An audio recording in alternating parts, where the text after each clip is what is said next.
வாங்க இன்ஸ்பெக்டர், பாருங்க இவங்க பண்றத. நாங்க கௌரவமான குடும்பம். அரெஸ்ட் பண்ணா அக்கம் பக்கத்துல தலை காட்ட முடியாது. கொஞ்சம் வேண்டான்னு சொல்லுங்களேன். ஐயோ ஆன்ட்டி, நீங்களா? எனக்கு இது தெரியாம போச்சு. இல்ல கீர்த்தனா அண்ட் ஃபேமிலி அப்படின்னு இருந்துச்சு.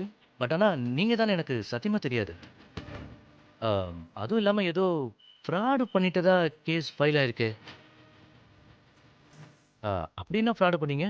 ஐயோ, எங்களை பொழைக்க தெரியாத குடும்பம்னு சொல்லுங்க, அதுல ஒரு நியாயம் இருக்கு. ஆனா ஃப்ராடுன்னு சொல்ற அளவுக்கு நாங்க எந்த தப்புமே பண்ணல இன்ஸ்பெக்டர். இந்த விலங்க கழட்ட சொல்லுங்களேன். நான் என்கொயரி பண்றேன். நீங்க ஜீப்ல வெயிட் பண்ணுங்க. இத கழட்ட சொல்லுங்களேன். லாக்கர் ரிலீஸ் பண்ணுங்க. Okay sir.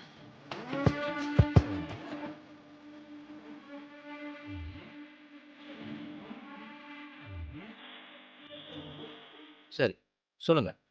எவ்வளோ அடிச்சீங்க? கொடுத்த நகையெல்லாம் வந்து சேரலன்னு ஏஜே ஃபேமிலி உங்க மேல கம்ப்ளைண்ட் பண்ணிருக்காங்க. ஐயோ, போய் ஒண்ணு விடாம எல்லாத்தையும் திருப்பி கொடுத்துட்டோம். அடுத்தவங்க பொருள் எங்களுக்கு எதுக்கு? எல்லாத்தையுமே கொடுத்துட்டீங்களா?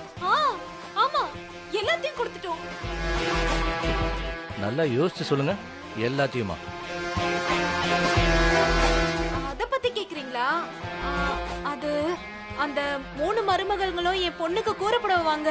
ஒரு 20,000 ரூபாய் கொடுத்தாங்க, அதை திருப்பி கொடுக்க மறந்துட்டேன். அத மட்டும் தான் மறந்துட்டேன். அத வேணா இப்பவே திருப்பி கொடுத்துடுறேன். கேஸ் அவங்க வாபஸ் வாங்கிடுவாங்களா? வாய்ப்பே இல்லை மேடம்.